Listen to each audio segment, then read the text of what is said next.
Hi all. This is Parthiban Anandan. Hope everyone is doing good. In the last series of videos we saw the 36 rules of money. Now let's see the next set of rules in this video.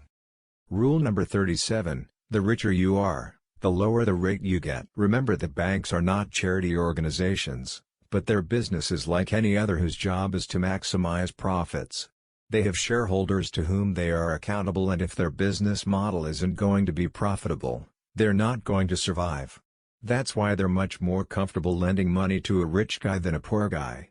When you're a billionaire, for example, the banks can sleep peacefully because no one is worried that you might default on your loan, and in case if something happens, in case you can't make your monthly payments, you can easily sell part of your business to pay back your mortgage.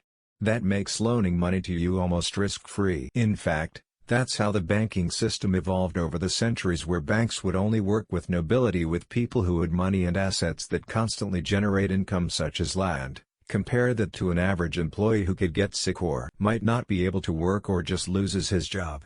If you're barely making ends meet, loaning money to you is extremely risky.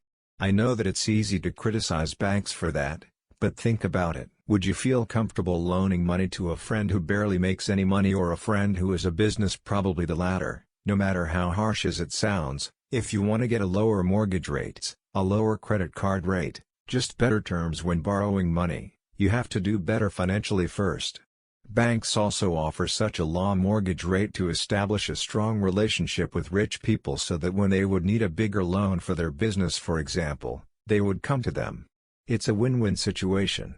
Technologies such as blockchain or cryptocurrencies are promising to change that and democratized banking, and they will probably to a certain extent. In fact, banking has been democratized to the point where everyone has access to financial services. Compare that to 100 years ago. Rule number 38. Credit cards are banks' nuclear weapons. 70% of Americans with credit card debt admit they can't pay it off this year. Think for a moment about what does that mean. Your credit card debt isn't like mortgage. It isn't like 3.5% a year.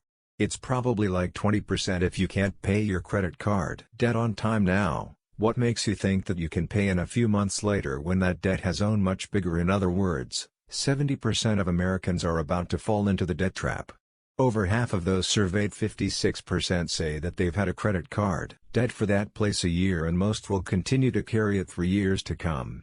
Almost 20% estimate it will take them more than 3 years to pay off their debt, but roughly 8% say that they don't know when they will be able to pay down. And that's how banks usually make fortunes, because most people spend without thinking about how they will pay back.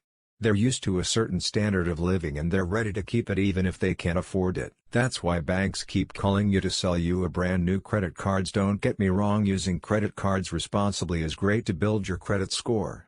But if you're not financially responsible, then you shouldn't get yourself into that death trap. Let's see the next set of rules of money tomorrow. Stay tuned. Thank you. Signing off. Parthiban Anandan. For details, contact Parthiban Anandan, Financial Service Professional, Golden Capital Services, LLC, 717-836-0414, info.goldencapitalservice@gmail.com.